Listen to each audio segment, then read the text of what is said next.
anak-anak semua, semuanya sehat. Saya berharap kamu semua yang ada di rumah hari ini diberkati oleh Tuhan. Dan pagi hari ini seperti apa yang kita kerjakan di pagi hari, selalu kita akan datang pada Tuhan terlebih dahulu sebelum anak-anak belajar ya. Dan saya mengajak pagi hari ini kita datang kepada Tuhan, kita mau naikkan sebuah pujian.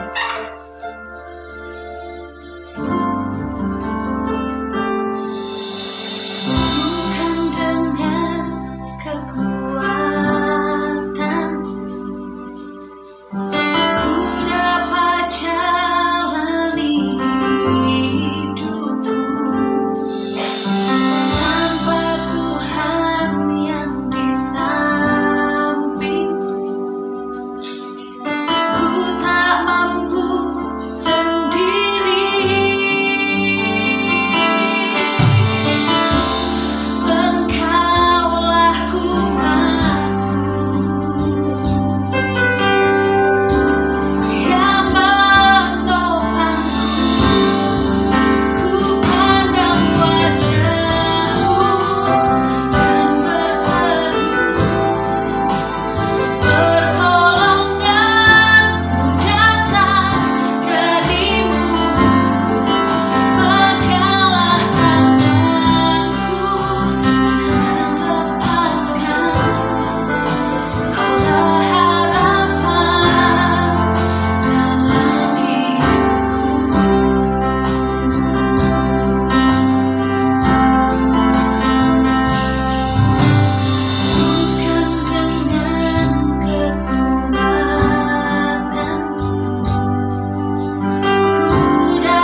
menolong setiap anak-anakmu untuk belajar, mereka yang mengerjakan tugas, mengikuti pembelajaran, atau mereka yang ada ulangan. Tuhan mau memberkati kami semuanya, memberkati anak-anakmu semuanya. Di dalam nama Tuhan Yesus Kristus kami bersyukur, kami berdoa. Haleluya.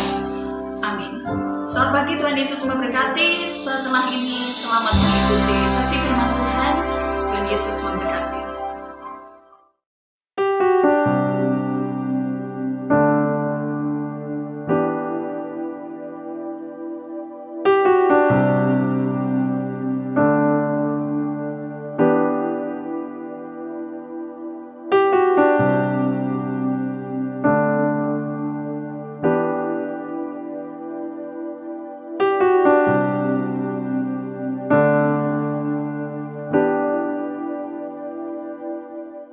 Hai, selamat pagi anak-anak. Saya menyapa kamu yang ada di rumah pagi hari ini, dan Miss Oni senang sekali. Pagi hari ini Miss Oni ada di sebuah tempat yang wow, menurut saya oke ya. Nah, pagi hari ini Miss Oni mau bercerita, berbagi ya. Beberapa waktu yang lalu Miss Oni sempat baca sebuah artikel, dan artikel ini cukup cukup menggelitik, dan jadi saya sempat belajar sesuatu di sana.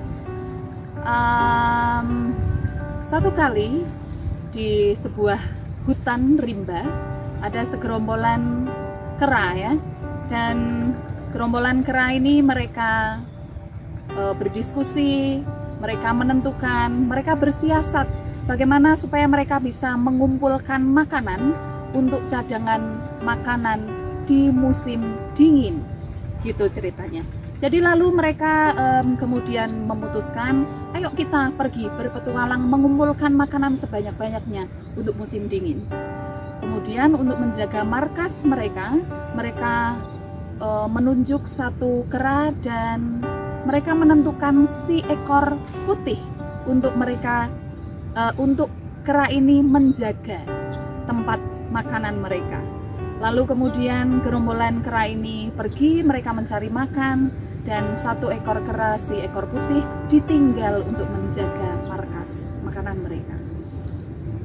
Lalu kemudian si kera putih, dia duduk, dia termenung, dia mondar-mandir, lalu kemudian dia mikir nih anak-anak ya, si kera ini mikir, kalau aku cuma duduk begini berjam-jam, 1, 2, 3 hari menunggu mereka pulang membawa makanan, maka bisa jadi aku capek sendiri dan aku tidak akan tahan godaan untuk makan makanan yang ada di sini semuanya.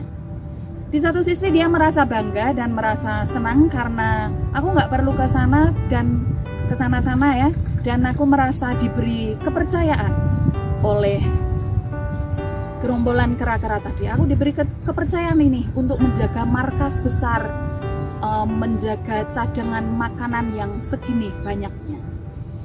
Jadi akhirnya dia berpikir dan kemudian dia memutuskan untuk oke, baiklah, ini mendingan saya bergerak, menyibukkan diri. Lalu apa yang terjadi? Akhirnya dia menata semua bahan makanan yang ada di situ berdasarkan mana yang cepat busuk. Jadi akhirnya dia menata semua makanan yang ada di situ, anak-anak. Dan setelah beberapa waktu selesai, kemudian sudah dia merasa puas dan dia bisa menunjukkan, oh ternyata aku bisa menahan nafsuku untuk makan semua makanan enak yang ada di sini. Dan aku bisa menatanya berdasarkan makanan yang lebih cepat busuk. Lalu kemudian tak lama kemudian gerombolan datang, satu persatu mereka datang dan mereka takjub dengan apa yang dilakukan oleh si kera putih. Wow, baik sekali perbuatanmu, kamu tidak kurang cara dan kamu kreatif untuk menata makanan ini, kata mereka. Jadi satu persatu mereka memuji, terima kasih untuk apa yang sudah dikerjakan, terima kasih sudah menata makanan sedemikian baiknya. Pembelajaran yang kita bisa petik dari cerita ini adalah, yang saya bisa pelajari waktu itu ketika saya membaca ini adalah, anak-anak, di setiap momen kadang kita ini bisa diberi kepercayaan oleh siapapun itu. Mungkin orang tuamu, teman-temanmu, kamu mungkin punya komunitas, entah itu di gereja, di sekolah, atau komunitas kecil di mana kamu bermain dengan mereka. Lalu ketika kamu dapat kepercayaan itu, apa yang kamu buat? Bisakah kamu bertanggung jawab dengan kepercayaan itu? Ada kepercayaan kecil yang bisa kamu bagi untuk hidupmu. Ada kepercayaan kecil yang kamu bisa tularkan untuk orang-orang yang ada di sekitarmu. Hal kecil saja yang bisa kamu bagi untuk mereka yang ada di sekitarmu. Yaitu apa? Tanggung jawab. Ketika kamu bisa menahan keinginan diri sendiri dan kamu bisa memikirkan kepentingan orang banyak, bertanggung jawab dengan apa yang mereka percayakan, maka itu adalah hal hebat yang kita bisa persembahkan buat siapa? Buat Tuhan, buat kita sendiri, dan buat orang-orang yang ada di sekitar kita. Satu ayat di mana ya? Di Filipi kalau tidak salah. Coba saya mau bukakan buat kita semuanya. Saya mau bacakan sebuah ayat di Filipi 1 ayat 21 sampai 22. Di sana dikatakan, karena bagiku hidup adalah Kristus dan mati adalah keuntungan. Tetapi jika aku harus hidup di dunia ini, itu berarti bagiku bekerja, memberi buah.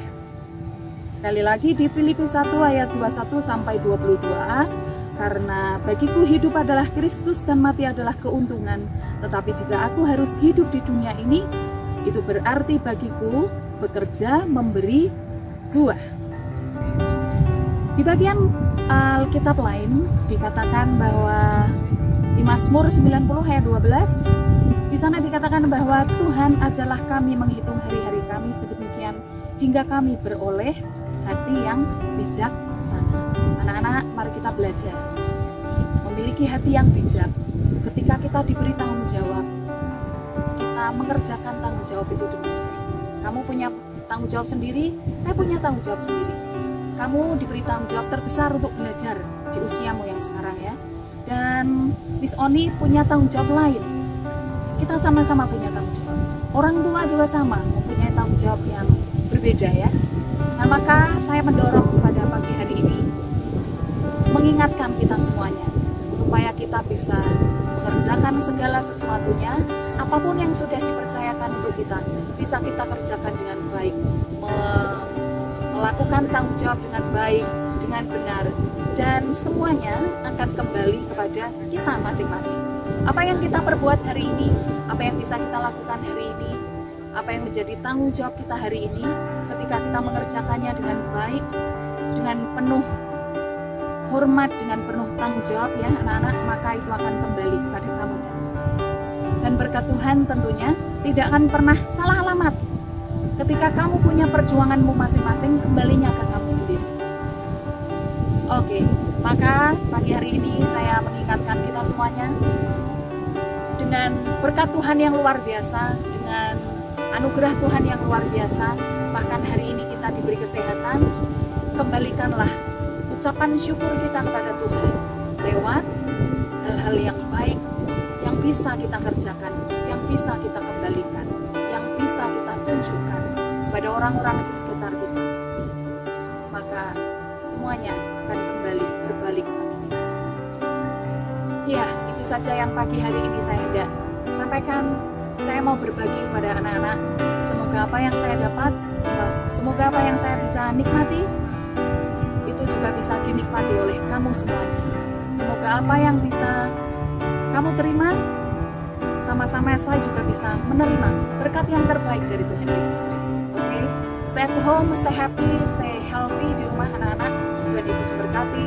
Pagi hari ini saya mengajak kita untuk berdoa ya. Yuk kita akhiri devotion pertemuan pagi hari ini dengan doa sungguh-sungguh kepada Tuhan. Tuhan Yesus, kami pagi hari ini mengucap syukur dengan semua nikmat, dengan semua berkat yang Tuhan sudah berikan kepada kami pagi hari ini. Tuhan, kami hendak menaikkan syukur kami di hadapan Engkau.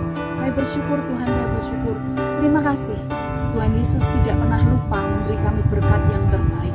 Dan ajarlah kepada kami Tuhan Yesus untuk kami ini bisa menghitung hari-hari kami sedemikian, supaya kami ini mempunyai hati yang bijaksana, mengelola setiap waktu yang ada Tuhan, dan kami bisa mengembalikan kepada Engkau. Di Terima kasih Tuhan, berkati kami semuanya, berkati guru, berkati murid, berkati orang tua, berkati sekolah, berkati apapun yang ada di sekitar kami Tuhan. Semuanya mendatangkan kebaikan. Di dalam nama Tuhan Yesus Kristus kami bersyukur, kami berdoa, haleluya, amin. Jangan lupa subscribe, jangan lupa like. Tuhan Yesus memberkati kamu dan saya. Be happy, God bless you.